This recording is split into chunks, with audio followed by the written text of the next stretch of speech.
Magandang umaga mga kahuan, narito na ating ulat panahon ngayong araw sa Pilipinas.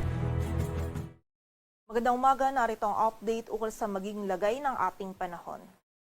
Nakakaapekto pa rin ng southwest monsoon o habagat dito sa bahagi ng northern Luzon at ngayong araw ay magdadala pa rin ito ng mataas na tsansa ng mga pag-ulan, pagkilat at pagkulog dito sa bahagi ng extreme northern Luzon. And sa kasalukuyan po, yung bagyo naman na minomonitor natin sa labas ng ating area of responsibility ay huling namataan sa layong 1,635 kilometers east-northeast ng extreme northern Luzon. Hindi natin nakikita na papasok ito sa loob ng PAR and wala rin itong epekto sa anumang bahagi ng ating bansa. And bukod po dito ay wala na tayong iba pang bagyo or low pressure area na minomonitor na maaaring makaapekto dito sa ating bansa.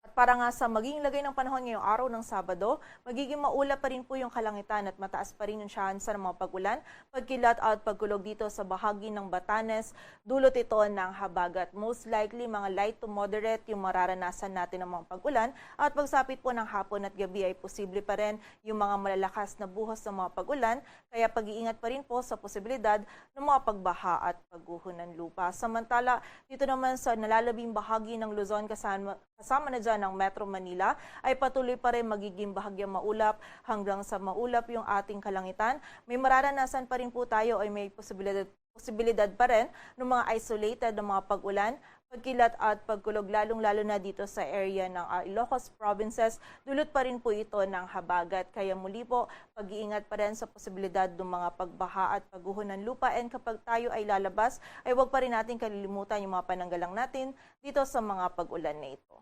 Agwat ang temperatura dito sa Metro Manila ay mula 26 to 32 degrees Celsius.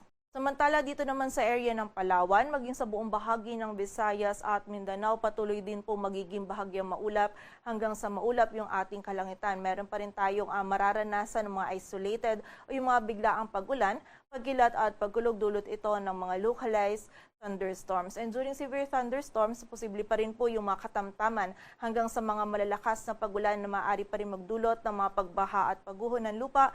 Kaya pag-iingat pa rin po para sa ating mga kababayan.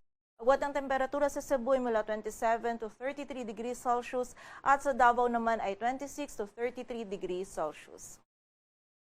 Sa lagay naman ng dagat baybayin ng ating bansa, wala po tayong nakataas na gale warning.